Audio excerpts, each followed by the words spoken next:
It's the Fellowship of the Geek Show, a weekly podcast about comics, the comic book industry, and other geek pop culture. Music courtesy of Manny the Martyr. And now, on with the show!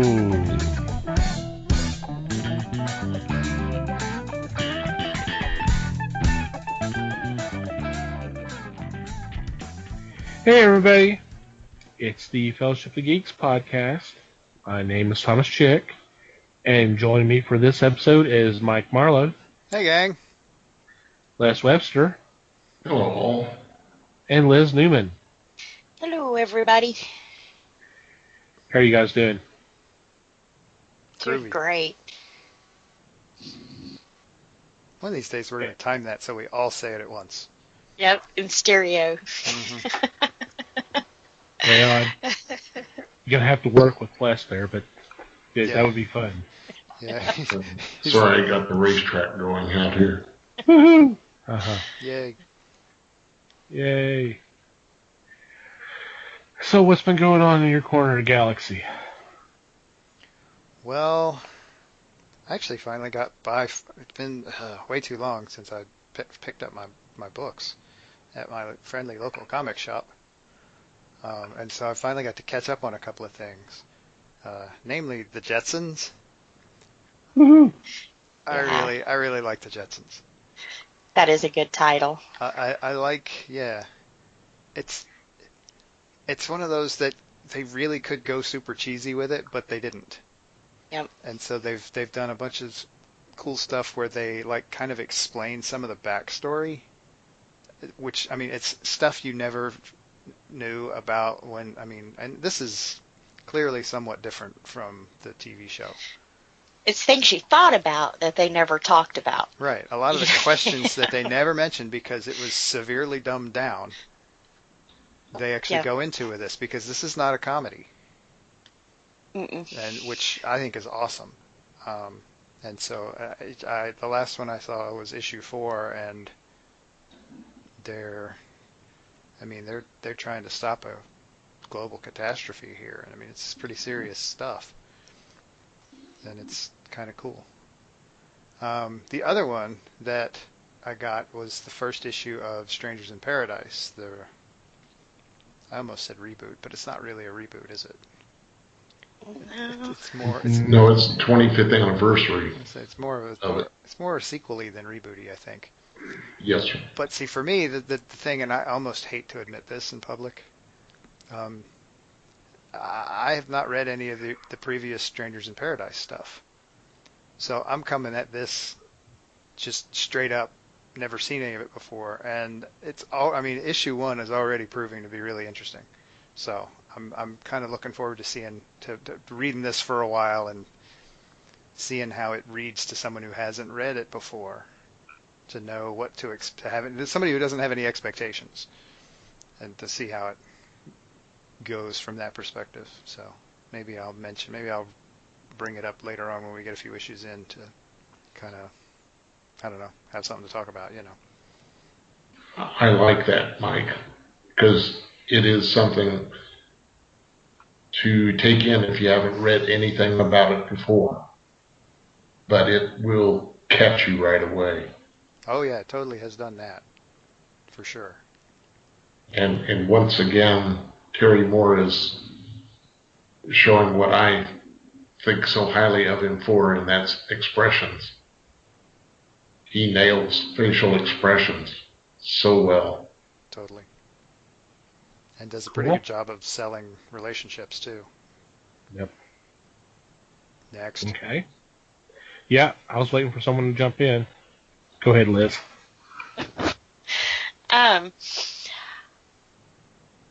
Well, my week, I really didn't do a lot. I've been catching up on some of my trades and things, but mainly, I know I've said it before, but it's been The Walking Dead here lately. It comes back this Sunday, so, kind of piqued my curiosity again. And The Walking who? Yeah, who? What's that? Never heard of that. What's that? No, I'm kidding. But yeah, I have all the compendiums, so I've read all of my issues, and the ones that aren't boxed away. I finally got through all of those big, thick compendiums, so now I'm going to have to find something else to read. And it's kind of cool the way it worked out, because I finished reading it at the same time. It comes back on Sunday, so I have my fix. Couldn't have timed that any better if you tried, huh? Right. But yeah, I haven't really had a lot of time to myself here lately, which is good because, I quit smoking. Yay. Yay. So I've been trying to stay busy and, like Sunday, I started off with, okay, I just need to clean the kitchen. Man, it went from that to the oven to scrub the floors. Next thing you know, she's outside the house on a ladder painting the walls. Right. So the husband definitely likes it, but, Is this a cold turkey thing? It is. Well, I have a vape pen, but it doesn't have nicotine, so I'm just kind of like psyching my brain out at this point. So it's been rough. You find out that I guess I kind of looked at it as my comforter. I'd get nervous or anxiety would kick up, I'd grab a cigarette, Mm-hmm. You quit eating, you grab a cigarette. You get ready for bed, you grab a cigarette. So it's trying to find different things to do when I would do those kind of things, My sister quit smoking years and years and years ago. And her thing that she did was she practically bought stock in Trident gum. And yeah. so she bought just a ton of that stuff. And anytime she would normally grab a cigarette, she would grab a piece of Trident. And this is not an ad for Trident gum. But so I've been eating a lot of Lifesavers. So kind of the same thing, real minty, and it kind of burdens the taste buds. Yeah. Exactly. And it just lasts for a couple of minutes, just like a cigarette would. And and then you just move on. And it's something you're doing something in your hands, you put something to your mouth, and then so it's kind of a similar. See, and I think that's where the vape pen kind of helps too, because I'm holding on to something, Mm-hmm. So, but I know the computer's a big trigger most time when, I design like 3D clothes and makeup and that kind of thing, and that's a lot of hours in Photoshop and, Maya and that kind of stuff. So when you're sitting at the computer, it's kind of like, oh, I need that cigarette. Yep. I can't make this him unless I have a cigarette. That's what got my dad, because he was a programmer systems analyst. Yep. And he spent a lot of times, building software. And if there's a problem, he's got to sit back and think things through. And what he do? He would grab a cigarette. Yeah. And most of the time I didn't even notice when I would do that. So to me it's been kind of an eye-opener. I didn't think I smoked as much as I did until now that I've quit. Right. Because you're doing it because you're distracted by something else. Right. And so it's easy to kind of forget you're doing it because it becomes a muscle memory thing. Yeah. So you're kind of trying to figure out, either find out a way to transpose that into something else, something less destructive, or overcome it somehow. Break that muscle memory. So whatever. And when it gets really bad, I remember why I'm doing it. So, right. So I will overcome this. I want my cape when I do, though. I will say I've had 2 children, and I've been married, and all this other kind of stuff, and this is really the hardest thing I've ever done. So. It's hard now. It gets easier. Yeah. I said it's changing the mindset, Right. And, so, and hoping my sister never listens to this. Boy, was she cranky for a while when she quit. Oh, yeah. I noticed. She was cranky. Like with the little kid that I watch. It's like, well, why? And it's like, because I said no.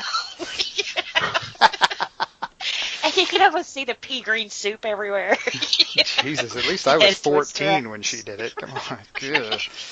Can't imagine having 3-year-olds around doing it. Right. But like I said, his mom's my neighbor, so it's, she knows what I'm going through. And she still trusts you with her child. I'm impressed. Right. Well, I'm very impressed with it. Keep up the good work. Thank you. Yeah, it's not easy. It's not. So my hat's off to everybody who's done it. And that's part of what kept me motivated is my son, who's, he's a lot younger and everything else. He did it, and he smoked a lot more than I did. So I think I can do this too. Sure you can. Yep. Alrighty, Les? I picked up the Milk Wars series by DC and read the first 3 chapters. And I'm thoroughly enjoying it, although I'm not understanding a damn bit of it.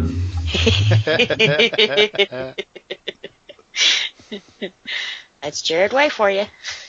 It's bizarre, but it is so much fun to see where they're going to go with this. And chapter 4 has just come out. It's just come out tomorrow. So we're coming to the end. It's a 5-issue series, and it is unbelievable. But you have to pay attention to what you're reading.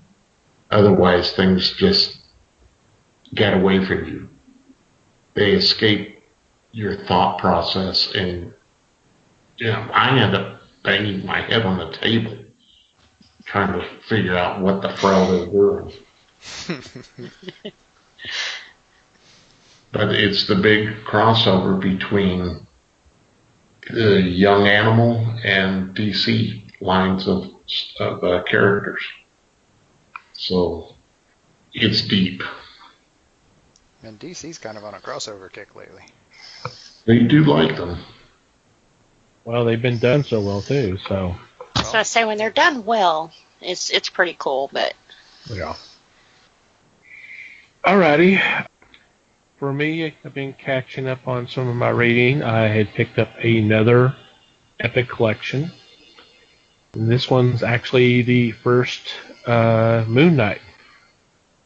This includes his very first appearance, which was in Werewolf by Night, and then some of his appearances in other books like Defenders and Spectacular Spider-Man, and then the backup tales in the Hulk magazine, as well as the first couple issues of his own solo book. And it's been really, really cool to read these again. Some of these actually I have not read before.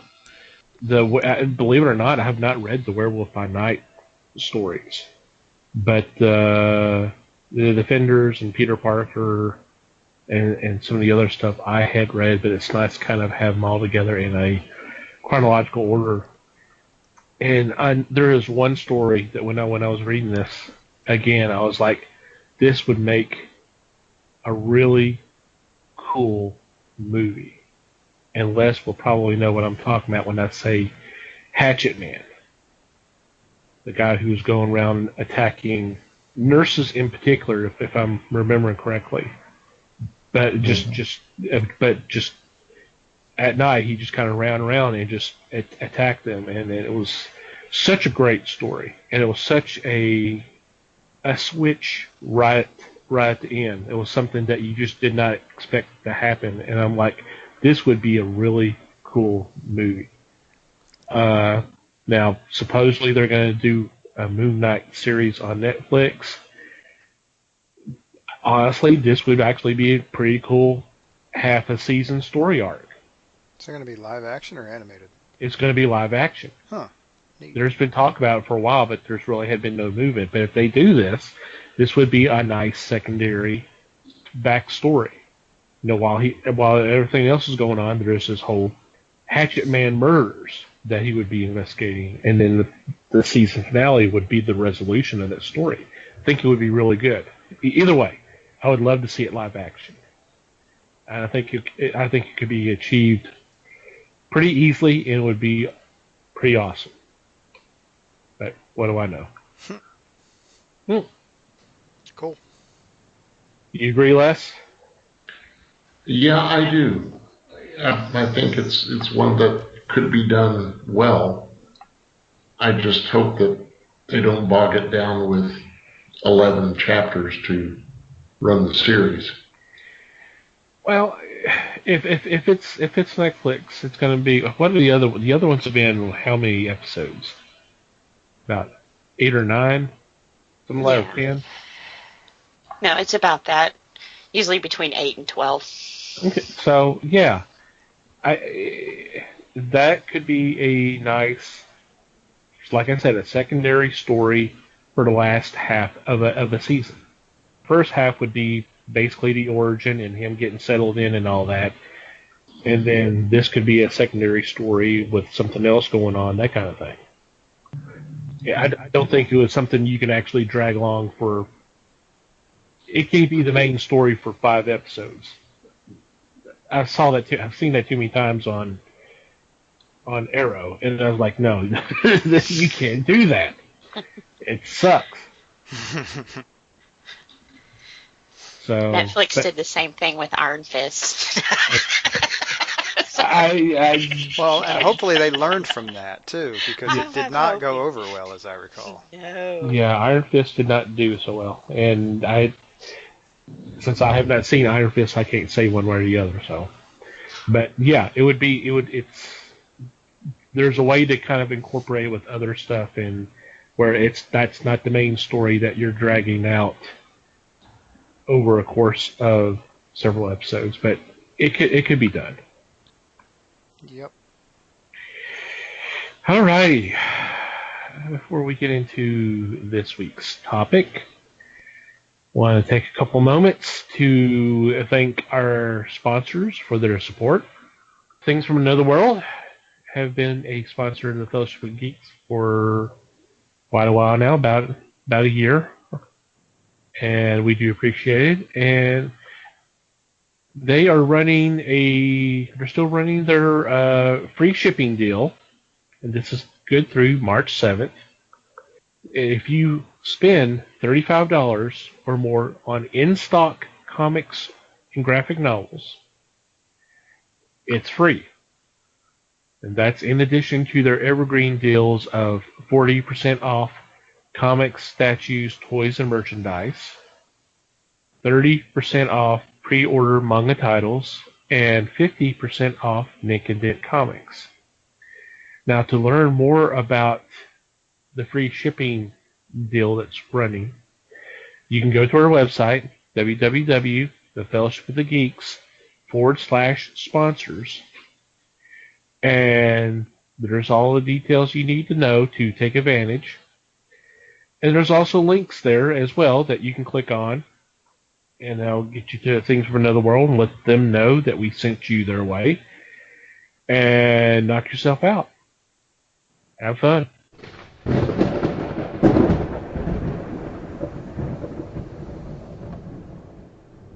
Alrighty.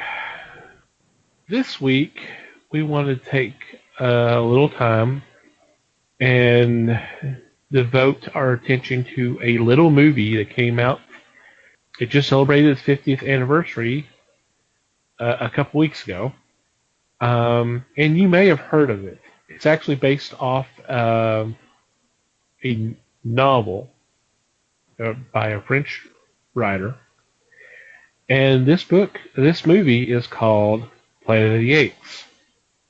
And you may have heard of that one. I love this movie. It's such a great film.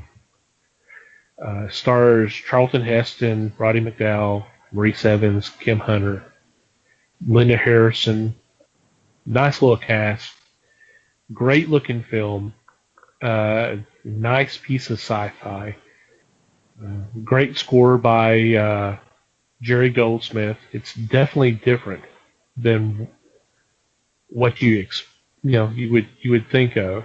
I mean, it's one of those that kind of everybody talks about 2001 being the one that moved sci-fi from a kind of a B movie genre to the A, and I would agree, but I would also include Planet of the Apes. I think there was such an interesting look, although it obviously did not go completely the way the novel was. It varied a little bit for several reasons, but it's such a great film, and obviously because there was 4 sequels. There was an animated series which I've never seen. I need to. I would like to see it. Just kind of curious. A short-lived TV series, 2 remakes, and the second one has been the second remake. Obviously, has done so well that it's spawned 2 sequels on its own. So I figured this week we would devote a little time to this little film, and who'd like to go first? Well, I'll begin. When this one came out, there was not a lot of hype about it that I can recall. Yet, the theaters were packed for every showing. The book was written by Pierre Boulle, who also wrote Bridge Over the River Kwai. When you read the 2 books, they are so outlandishly different in their makeup, in the subject matter, in the fact that one was based on a World War II situation, the other was based purely on science fiction. Boulle was a spy during the Second World War, and he drew part of his background there into Bridge Over the River Kwai. And when you turn it around and do Planet of the Apes as something totally and extremely different, you really understand how fertile this man's mind was to come up with 2 topics like this. One he knew very much about, the other he created just on a whim. The movie came out.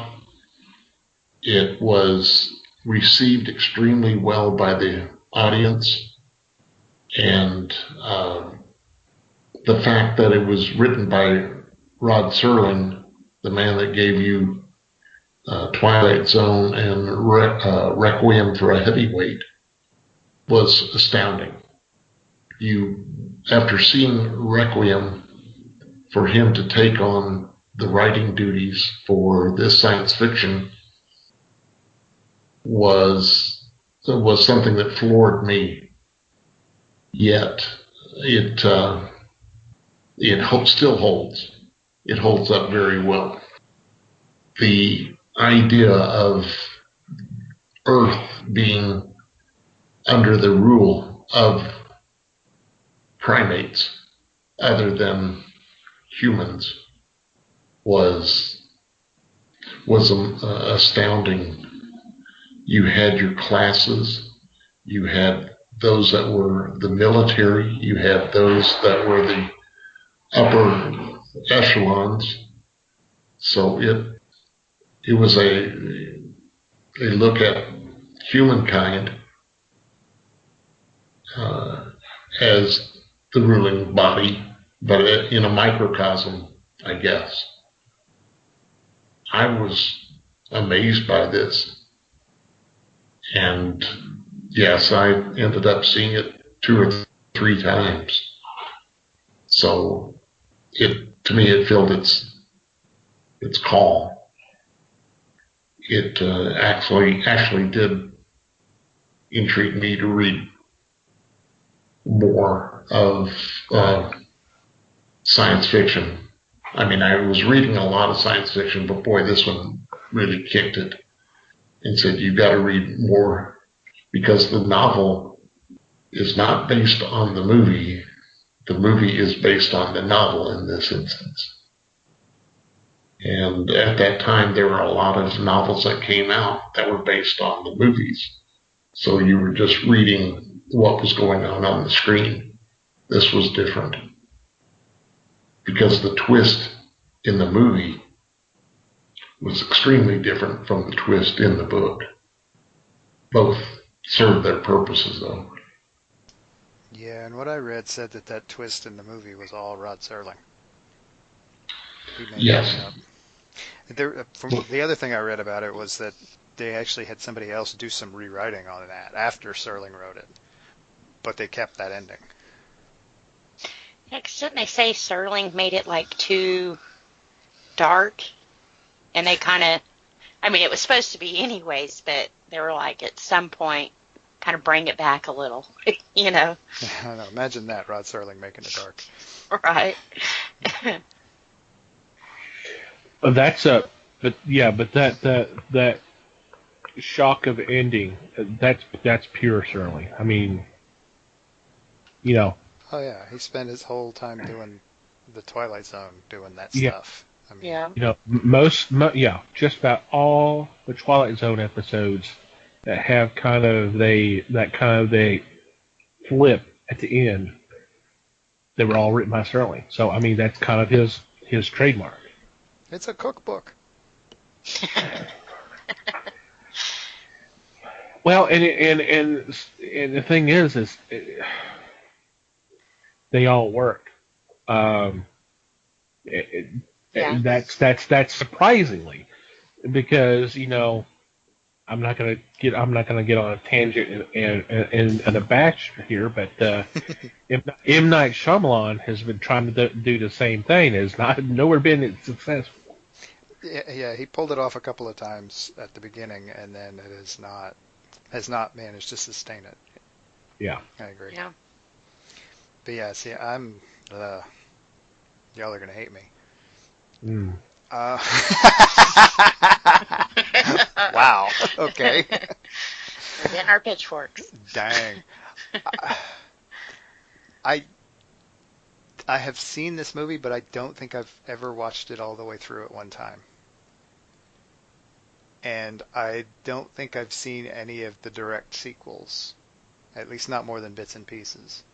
Yeah. I have seen some of the more recent stuff. I did see the Tim Burton one, and I did see the first of the I'm sorry. reboots. It was as a movie, it was all right. As a Planet of the Apes movie, it was not up to snuff for sure. But as a movie by itself, it wasn't. I mean, it wasn't.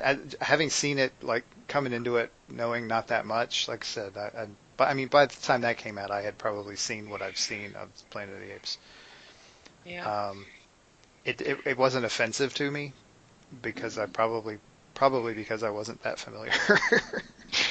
It seemed to be a lot more offensive to people who liked the original series. But yeah, it's that one. If anything, that took the class thing a little too far, a little farther than it needed to. But we're not talking about that movie. We're talking about the old one.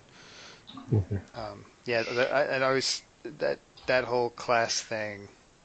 That was kind of a big part. And my understanding was that was a big part of the book as well. So that was important. And it turned out that they kind of played with that over the course of the 5 movies.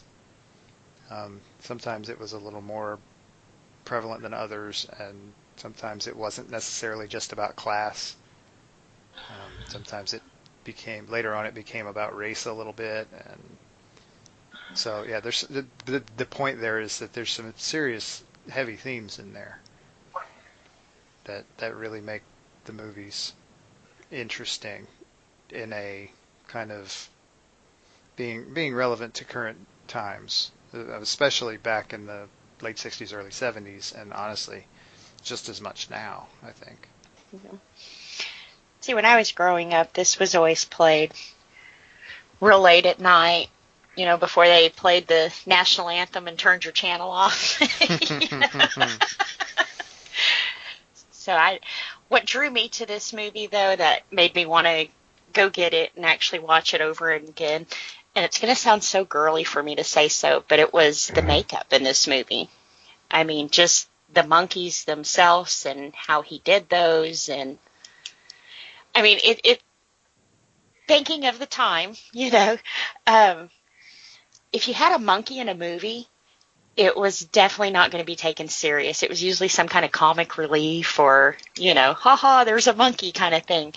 So actually, it was John Chambers who worked on this one. He went and studied the monkeys and how their faces were and everything else, and that's how we got a realistic monkey that you didn't find too funny. See, and the other part of that was that with a lot of B movies up to that point, whether it was actually an ape or a monkey or not, a lot of times it was a guy in a monkey suit. Yep. That was the one of those bad fake guy. fur. Be it some sort of animal or monster or alien or whatever it was. There was a lot of that going on over the 15 years, 20 years before Planet of the Apes came out. So if anything, it's a little bit daring. Mm-hmm. Definitely. I mean, and I think that's part of that is that they actually went. The take they took on it was kind of a hard science take. Well, I mean, the deal is we're not that different from apes biologically. Right. And so this is kind of once humanity falls, this is one option for how something else can step in and take over as basically the top of the food chain. Mm-hmm. And since there's not that much difference, then maybe there's not going to be that much difference in the society. And it was kind of risky in a way because of the whole B-movie monkey thing. And he actually won an award for that makeup in 1969, which they didn't actually make an official award for until 81. That's how mind-blowing, for that time period that was. Plus, he had to train a whole group of people to do the same makeups that he was doing, because, of course, he couldn't do everyone, So I think they said he had 60, 70 artists that came in that he had to train to do all these monkey faces and things. So. Oh, sure, because I bet it takes more than one person to apply the costume, and then a couple hours for it to set, and you to paint it right, and you don't need to have that many apes in a scene to make there have to be a whole bunch of costumes. And nowadays we would just CGI it. We'd get one good working model and reproduce it, and so you don't have to motion capture. Right. That's how they do them now for the current movies. Yep. So it's kind of, like I said, and he was just the guy who did it, though, was pretty interesting. He was a CIA agent. He worked with them making disguises and stuff. So he was definitely cream of the crop who they got to do that. And little trivia note here, the guy who did the monkey makeup is the same guy who made Spock's ears pointy.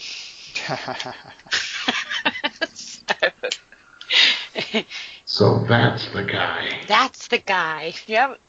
So he left a couple of footprints in the nerd sci-fi world. There you go. Nice. Mm-hmm. Should try to remember his name sometime. Yep. Whoa. He's backhanded compliments. He's one of those working in the background things. That's one of the risks you take working behind the camera. Yeah. Is they don't always know your name.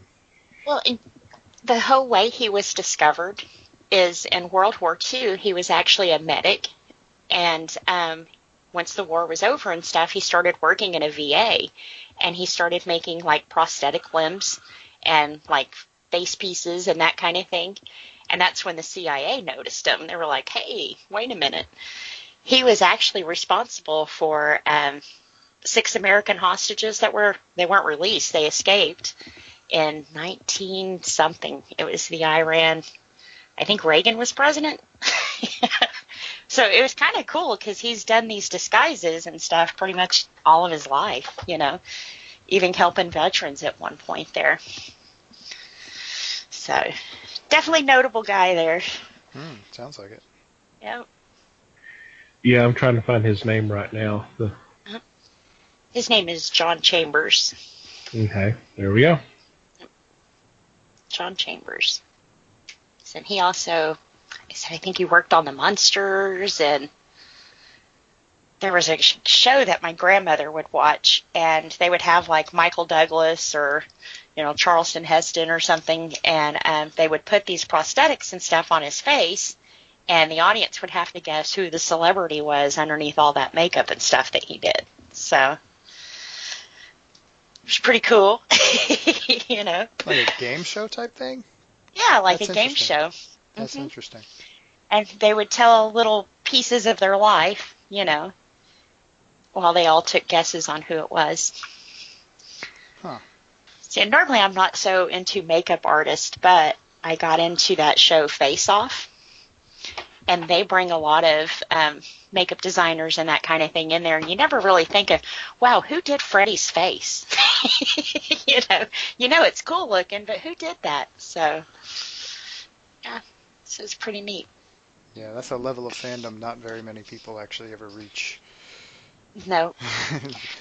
Becoming fans of the makeup guy. I mean, you get like Ray Harryhausen and Rick Baker and names. There are names that that everybody knows, but Tom Savini and that kind of thing. Right. Yeah. Yeah, but beyond that. Yeah. Yeah. Bud Westmore. Yeah. Now, Westmore is actually one of the, he's not a judge, but he's like a mentor on that show. And his daughter, who actually was one of my soap opera stars, she's the host of the show. So it's kind of neat to see his expertise off on them, Mm-hmm. Cool. But that wasn't a plug for Face Off, because I don't even know if it's coming back on. It was a good show, though. Boy, we're racking up the "this is not a plug" comments, aren't we? Really? I mean, in a way, it kind of is a plug for that show, but that's all right. I mean, if you're interested in that kind of thing, Right. know. Right. Yep. I enjoyed the movie. I enjoyed the franchise. I just thought it was kind of it's just an interesting concept, and I liked the look of it, and it was something different, where in other sci-fi films of the day, if they're on another planet, which was the presumption in this film, if there was alien life, it was always human, or like you said, it was some bad monkey outfit, or just something totally weird where it's just not believable. Where and then in this case, yeah, the makeup and the masks were incredible. The sets looked like they were livable. It looked like it was a livable city. Right. They're not just cardboard cutouts in front of a wall inside a studio. Right. Yeah, I mean, it obviously wasn't pristine like you might see in other sci-fi films of the day. That's one of the things that is pointed out about Star Wars. The first Star Wars is it's all of a sudden here's a sci-fi film. It looks like people actually lived in it. There's some age to some to the ships and in the dwellings and that kind of stuff. Yeah, see, I always viewed that as a knock on Star Trek, though. But anyway. Okay. You talk about the race thing and some of the darker themes that kind of are not only in this film but the four sequels. And it amazes me because I've seen 2 or 3 different documentaries about not only the film but the franchise, but just how in the subsequent films, they're even with these themes and tones and stuff, the films are kind of made more family friendly, and the kids went to go see this film, the films too. Now they're not obviously getting some of the messages that are being sent, but it's just kind of it's kind of interesting that happened, because like Battle of the was Battle for the Planet of the Apes, or no, the Conquest. That's the third one or the fourth one. That's kind of a dark. That's kind of a dark film because it's kind of a more recent future where the dogs and cats had died off, so the apes had been made pets, and then next thing you know, humans realized that hey, they can turn them into servants and stuff, and basically an analogy for slavery, and that. And the fact that kids are actually watching this film and not getting that, where adults were sitting there going, "Oh, I see what's going on here." It's kind of that's kind of intriguing. Right, and this is not that far removed from the civil rights movement either. No, I mean, we're talking right, 1972 exactly. here. Yeah. So yeah, that's brave territory, really. And I would really love to read the original Sterling script, and we're actually going to get that thanks to Boom Studios. They got their hands on a script, and they're actually adapting that into I can't remember if it's a graphic novel or if it's a miniseries, but just in time to celebrate the 50th anniversary. So we're going to actually get what exactly Rod had written, and that's I'm intrigued because if I remember correctly, the teaser image that they released kind of backed me up on it. He took from what was actually in the novel, where the planet was, it looked present day. I mean, the apes were driving cars, they were wearing suits and dresses and all that, and they had it was just kind of it was just a switch where humans are now just kind of literally nothing but animals, and that the apes were The civilized ones. Or civilized, yeah. So it'd be kind of cool to read that. Yeah, the thing I read about that said that they had regressed society in an effort to basically make the movie cheaper to make. Yeah. Which that hurts. Yeah, that had been mentioned on those documentaries, and you're just like, oh man. You think about that, it's like, really? Because I mean, you could have just.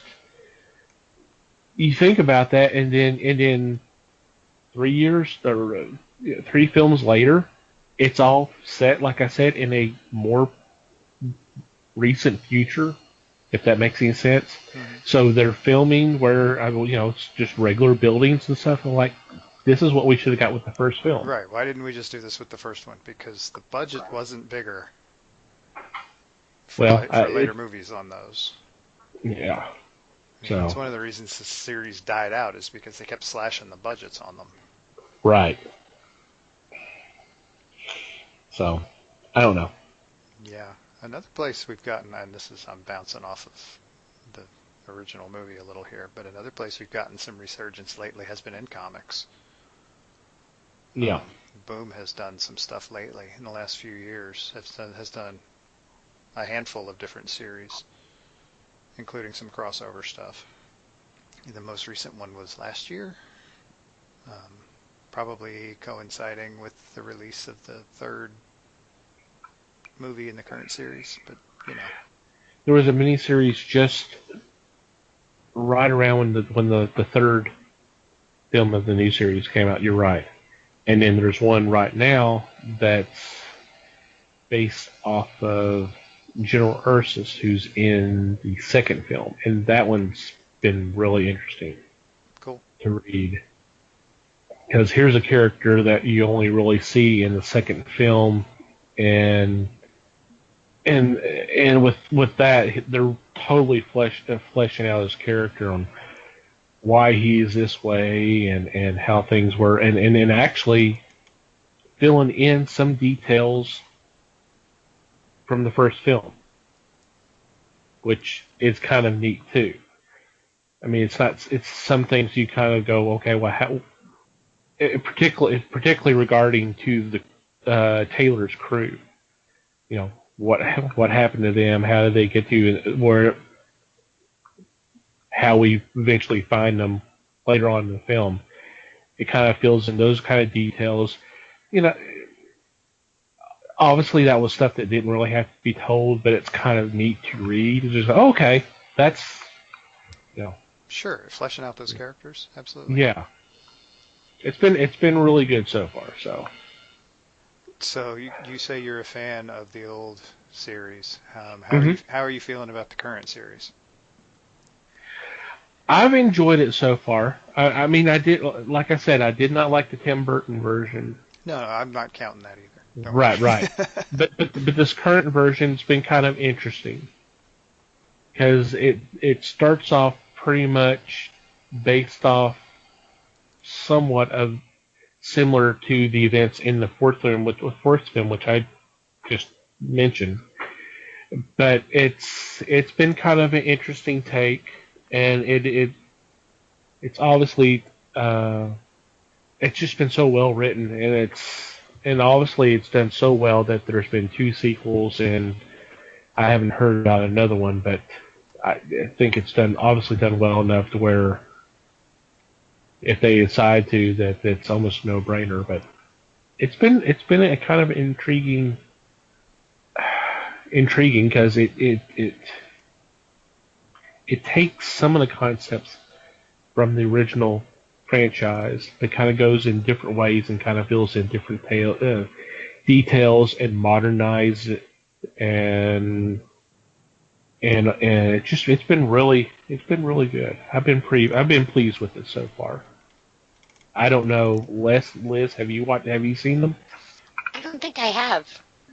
Yeah, I watched the first one, Rise of the Planet of the Apes. Uh huh. Um, and I mean, it was kind of a different take, I thought, which worked all right. I mean, Yeah. it didn't grab me real hard, but I mean, I didn't like turn the movie off or anything. It was overall, it was a good movie. There's some interesting. I thought they played up the science in a pretty cool way. Right. And then there was some relationship stuff that I thought worked well, but yeah. So I mean, overall it was a good movie. It didn't make me jump back and watch the sequel, but that doesn't happen very often anyway.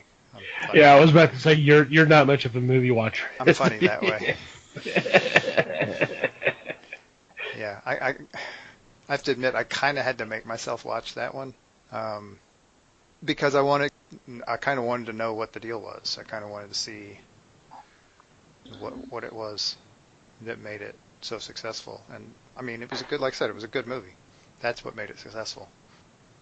Les, have you seen them? No. Sorry, but you can't drag me to see those. Well then. Why not? Alrighty Would then. you care to elaborate, sir? Well, I'd sure like to know where the hell all those apes and monkeys came from. All of a sudden you have huge amounts of critters running loose. And I would just like to know how they came to be. That's explained in the movie. I can't see how that many appear, though. Damn it, I almost had him. I'm not discounting that that's what they did, but to me, it's not feasible. Like I said, the Rise of the Planet of the Apes goes into some science stuff, and that is related. There's trying to remember. God, it's been a while since I watched it. I don't remember what the goal was, but what they ended up creating was essentially a drug that kind of uplifted them. Oh, well, that was the other thing because the drug they were working on was supposed to be to work for the battle Alzheimer's. Right, that's right. The guy, his dad, was his dad. Yeah, it was his dad. Yeah, Dad had Alzheimer's. Yeah. Like I said, and they it's were been- experimenting on Caesar, and that's how Caesar started to become so smart, and then develop the power of speech and all that. Right. And then, now I'm not real clear on why they had made so much of this experimental drug that they hadn't really proved worked yet. But basically, to answer your question, Les, Caesar got a hold of it. Okay. And that's how it started spreading. And yes, it spread quickly. And I wouldn't have thought there would be that many apes in, was it L.A. that movie was set in? I'm not remembering. Was it L.A. or San Francisco? It was a large metropolitan area. And Oh, it was San Francisco because of okay. because of the bridge, Golden Gate Bridge. Okay. I remember that now. Yeah. Yeah, because the yeah. park was not that Yeah. far from the bridge, right? But yeah, I wouldn't have thought there would be that many apes in a single major metropolitan area like that. But, you know, there's a couple of zoos there. I mean, whatever. And I know that it is fiction, so you have to look at it with a grain of salt. Mm-hmm. Sure, there's, suspension of disbelief. That sort of thing. But see, I'm the oddball because I enjoyed the version by Burton. To me, that got closer to the book than anything else. Because the book was, if I remember correctly, was a log being read by two astronauts that came across it. And it was the log of, Heston's character. Taylor. Yeah, and he was talking about this fantastic world where the apes were running free. And at the end of the book, if I remember correctly, at the end of the book, the astronauts started laughing about all this because, how could this person even think about a world where apes were running free? But it happened that the astronauts were apes, and they had always been in control, so they don't see that this is even a possibility. Spoilers. Sorry. No, I'm kidding. I'd never say that seriously, dude. Never. But that's that's how it fed, and like I said, to me the Burton version was closer than any that had been done before. And I'm not saying that it's not the best, but to me it was better than what the critics were trying to say about it. Unless Burton's got like a singing mouse running all over the screen, the critics are never too kind to him. But I will have to say, I'm a huge Tim Burton fan, and this is probably one of the movies of his I haven't seen. I know. You're not missing much. Wow. Heck, Thomas, I really appreciate it. I like Tim Burton. I like Planet of the Apes. I don't like this version of the film. See, I don't even think I own it in my Burton library. So. Oh, the Shrine?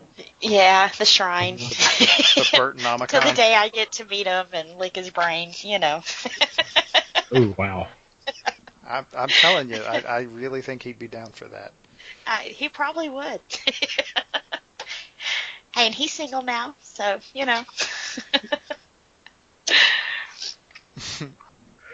Well, you never know. You might wind up in his next film then. Hey, alongside Johnny Depp, I can do that. There I have to draw the line. I really think he should just, in order to cut corners and save time and effort, he should just marry Johnny Depp. Yeah, Depp's available, so. And so's Burton, apparently. So there you go. He is. Yep. Helena Bonham finally kicked him to the curb. Or he kicked her to the curb. I'm not for sure which one it was, but. Which they were kind of weird anyways, because they lived together and were married, but they had separate houses. I'm just wondering how she pulled that one off. Wait, something related to Tim Burton's weird? Who would have thought of that? Shocking, Who thought that would be possible? Yes. And there's gambling in this establishment. I'm astonished to find out that there is gambling going on in this establishment. It would gotta be closed down. Here's your winnings, sir. Thank you. Not often I can get a Casablanca reference into a show. Now it's tough to work one in. Right. You're welcome.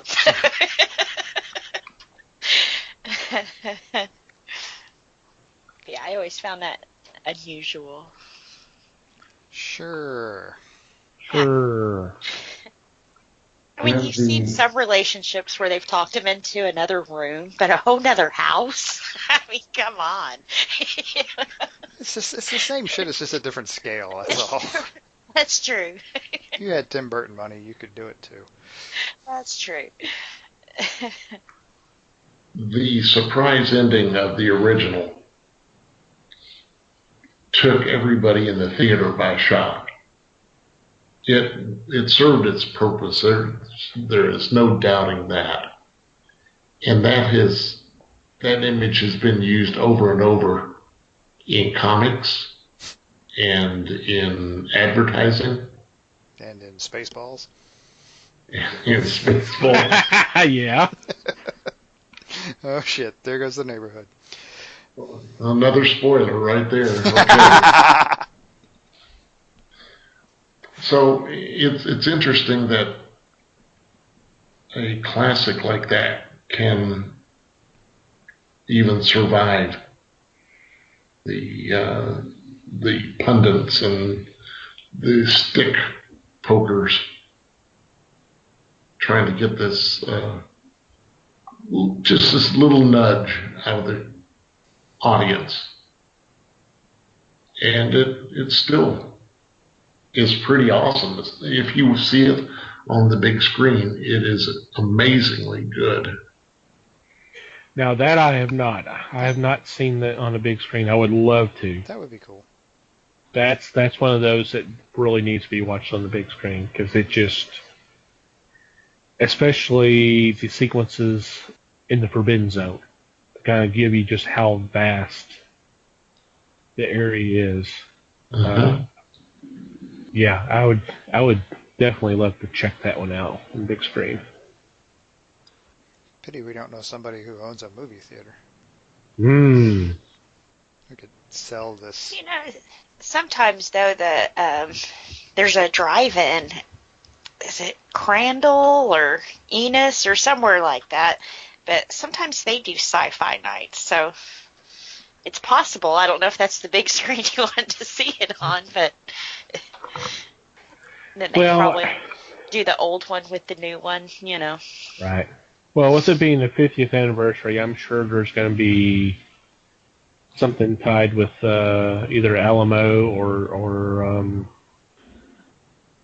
Fathom Events. I'm sure they might do something.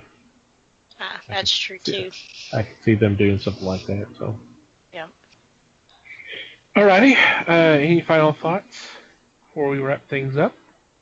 No, just cool that, after 50 years, it's the franchise. There was kind of a dead spot there, but it's still going pretty strong. So. Yeah. Can't argue with that. If you get the chance, go see it. Yeah, definitely. Pull it out of your cabinet and watch it. If you still have a Betamax. Oh, wow. Wow. Maybe a laser disc. Right, there you go. Just pull out the big old projector and stick your reel on and Let her Yeah, rip. definitely. Or pull out your Viewmaster and watch the slides. Yeah. Hey, I still have mine. Watch it. Such a collector. Yeah, he is. Alrighty, we're going to take a quick break and be back with our weekly picks.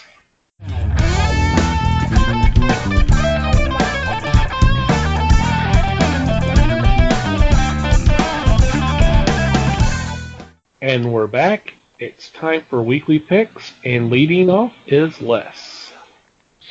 Leading off with a number 1 of 5 series called Peek-a-Boo. This is from Zenoscope Entertainment. Joe Bruscia, writer, Derlis Santa Cruz as the artist. This one intrigues me because it deals with a mother and her 2 teenage children out camping, or a group hiking and camping. They have just come through a tragedy and decide that the trip will take their mind off this. But as they're going through the terrain, the group soon finds that they're being stalked by unseen predators. So this intrigues me because you've got a possible horror angle, or it could be a murderous group that's after them. So I think I'm in. Yeah, I saw That that sounded one. interesting. Yeah. That one has piqued my interest as well. Yep, another cheerful offering from Zenoscope. Mm-hmm. No, I kid. I like their stuff. I kid. Alrighty, Liz. All right. My pick is first time ever for her very own title. It's Mira, Queen of Atlantis. This is going to be a short mini-series, 1 of 6. Looks like she's the new exiled queen. Aquaman's brother finds out the state of his homeland, and I guess that's going to be the main enemy in this book, is her fighting him to keep him from regaining Atlantis. So I'm excited because, like I said, this is her first time ever having her own title. So let's see what DC does with it. Could be fun. Should be interesting. Yeah. Yeah. And can I add a little whisper? I hope it's better than Aquaman. This But I didn't say sounds. Mhm. This sounds like it's straight out of Aquaman, because this week's Aquaman title was something like The Long Kiss Goodbye. Mm-hmm. So they're setting it up to say, here, she's got her own series going, and if it's a mini, that's great. Yep. If it's a maxi, that's great. If it's an ongoing, that's great, because DC needs to bring some of their other females to the forefront. Yep.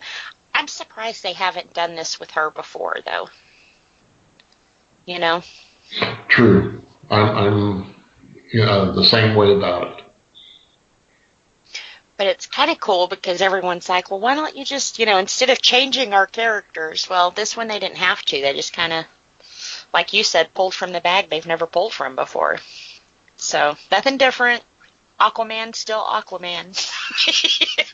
True. And apparently his brother's still a jerk, but anyway. Right. And they still talk to fish. So.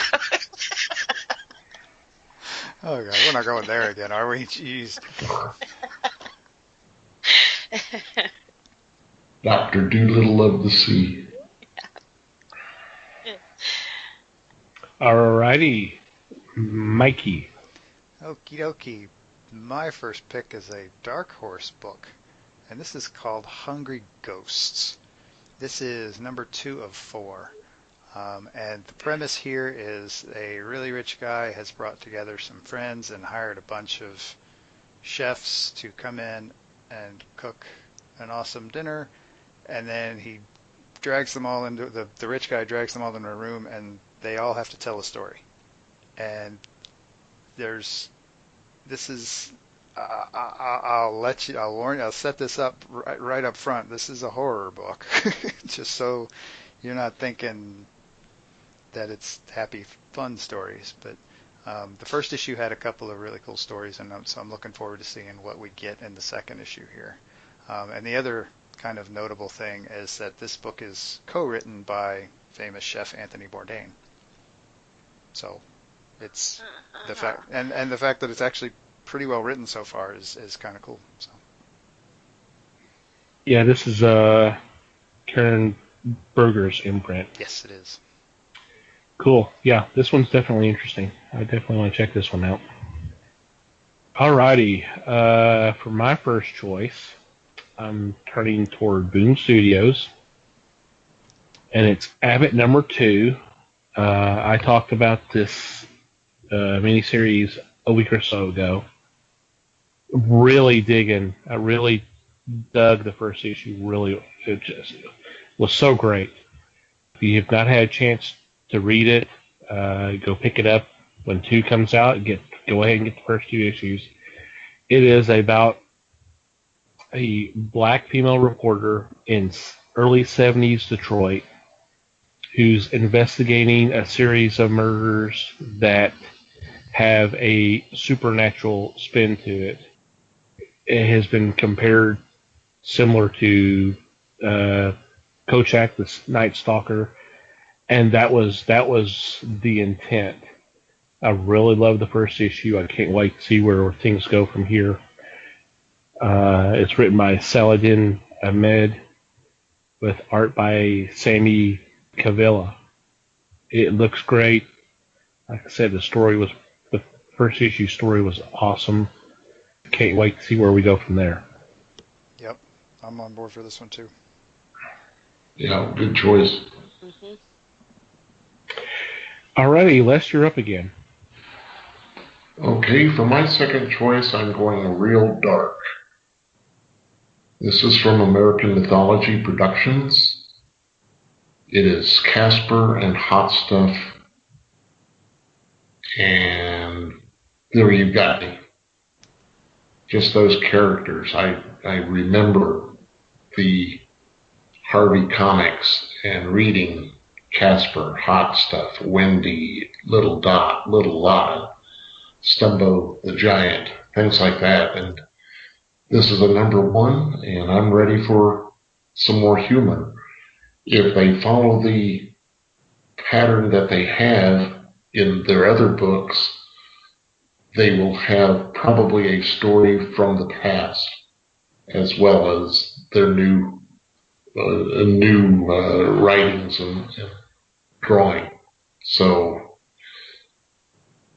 it's just a nostalgia thing for me. I enjoyed the other books they've put out. This one should fit in easily. Yeah, usually the final story of the book is a reprint from. I noticed the underdogs have been from like the 70s, and some of the other things. The other ones have been 70s or 60s. So they've done a really good job with these books, and I wish they were coming out a little bit more often than they have been. But when they do come out, they've been worth the wait, and this ought to be fun. I agree. Sweet. Cool. Alrighty, Liz. Alright. My second pick is one that I'm kind of excited about. It's Jim Henson's Labyrinth. It's going to be a limited series of 12. This is the first one. This is going to tell us the story of the Goblin King, and it says the history of Jim Henson. So maybe I don't know if it's going to be maybe back filler pages for him. I'm not sure, but I'm kind of curious to find out how the Goblin King became the Goblin King and, who tried to save him. So I'm excited about this one. So anyone who knows the story of Labyrinth, then you're missing Bowie about right now, you'll definitely have to pick this one up and read it. Well, hell, who's not missing Bowie right about now? Jeez. Right. Really? Yep. And I'm ready to pick this one up too. The artwork on the covers look amazing. So I think it's Fiona Staples doing them. Oh, yes. Wow. Awesome. Yeah. She is doing the main cover, yes. And so they're beautiful covers. Oh, yeah. I bet. Alrighty, Mikey. Okie dokie. My second pick is a Boom book, and this is a trade. This is the trade for Victor Laval's Destroyer. I know I talked about this once before, but it is a very cool kind of modernization of the Frankenstein story. This is actually based around, well, one, the monster, but also one of the last descendants of the Frankenstein family, and this would be kind of near future setting, and her own uses of her scientific talents. I don't want to give anything away for this. I mean, even though it's already been published and all, but because it's a very good story, and the story. Just go read it. That's basically what I'm trying to say. I'm stumbling over this. I don't know why. It's a really good story. The art is really nice too. So definitely take a look at this.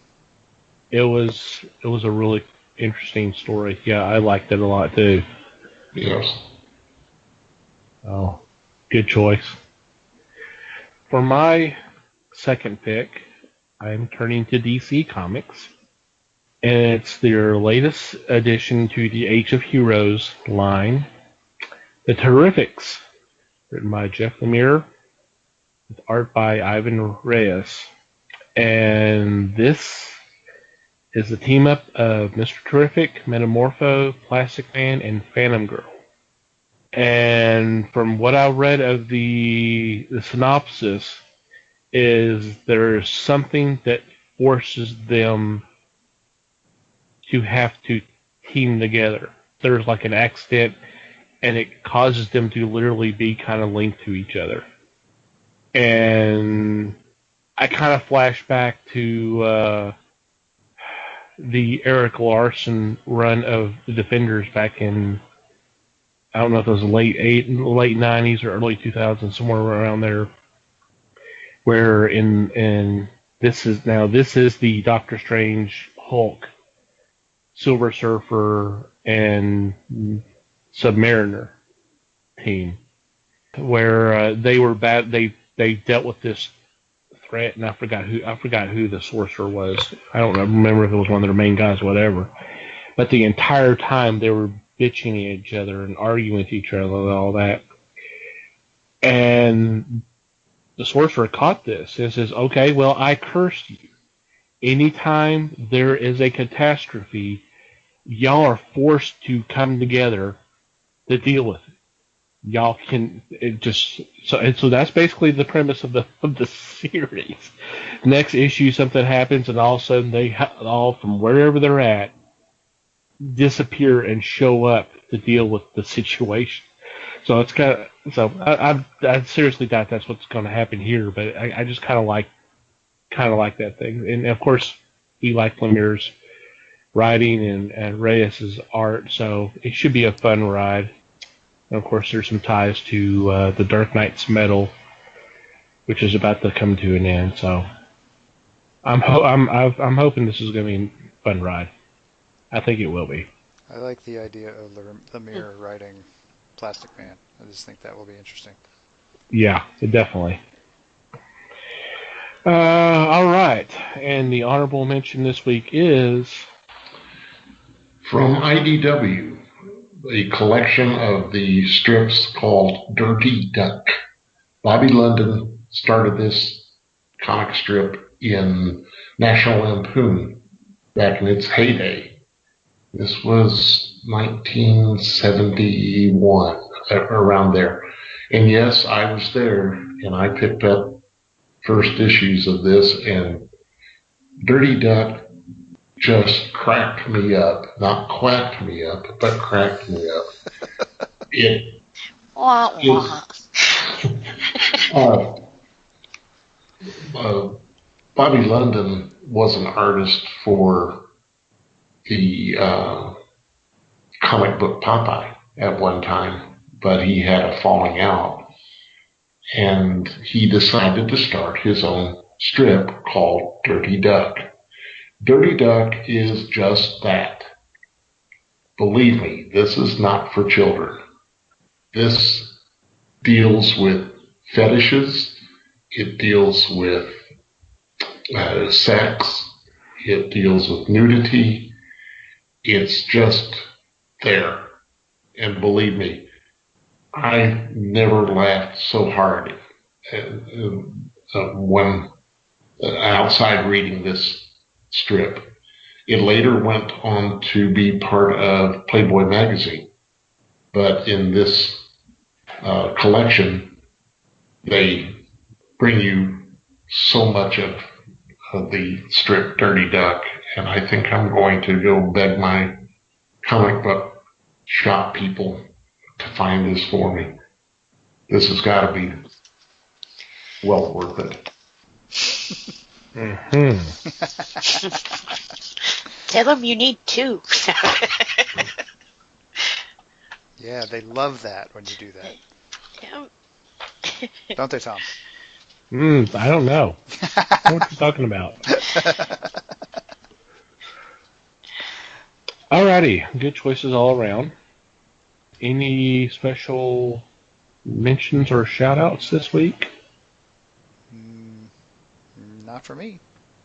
No. Big bag of nothing. Okay. This episode actually drops the 25th, right? Yeah. So almost, it's going to be just right around our 2-year anniversary. Do you realize that, Mikey? Yeah, that would be about right. Yep. February 28th, 2016, the first episode dropped. Last week of February. Yep. So. Yay, 2 years. Yay, 2 years. Woohoo! Hey, We're still happy doing birthday. Okay, so let's go ahead and... So, happy birthday, so we're going to enter the terrible twos now? I thought we were already there, but hey. That's just the maturity level, man. Want to say thanks to Manny the Murderer for supplying the music for our podcast. Greatly appreciated. Really should check out their music. We'll have a link in the show notes. The fine folks of Potter and Family on Twitter for retweeting our links of our show. You should definitely go check them out. Just literally hundreds of different podcasts of any kind of subject matter you can think of. All you got to do to find one, just go to Twitter. You don't necessarily have to have an account. And just do a search, hashtag Potter and Family. That's all one word. And knock yourself out. Thank you guys for your support. And finally, you, dear listener, thank you for downloading and listening to today's episode. And we appreciate you checking out our shows in the past. We value your feedback. We'd love to hear from you. And there are several ways you can do that. Email at thefellowshipofthegeeks.net. Just a regular old email will be fine. Or you can go to the website and click on the About Us tab. And there's a contact form you can fill out there. Or you can contact us through social media. On Facebook, we are The Fellowship of the Geeks. That's all one word. And on Twitter, we're at Fellowship Geeks. Feel free to follow us. And if you like to follow our individual Twitter accounts, you can do that. That would be awesome. Mike is at Mikey Geek. Liz is at Newman_L. NEUMANN_L. And I'm at TomTCGeek. Feel free to follow us. And wherever you download or listen to our shows, whether it's through iTunes, Google Play, Stitcher, YouTube, or iHeartRadio, if you could rate us, that would be great. If you had a couple additional moments, review would be awesome as well. Any final thoughts before we say goodbye? Just thanks, everybody. Yep. Thank you. Thank you very much. Yeah, thank you for listening once again, guys. It's appreciated. We value your support. And until next time, read more comics and support your local stores.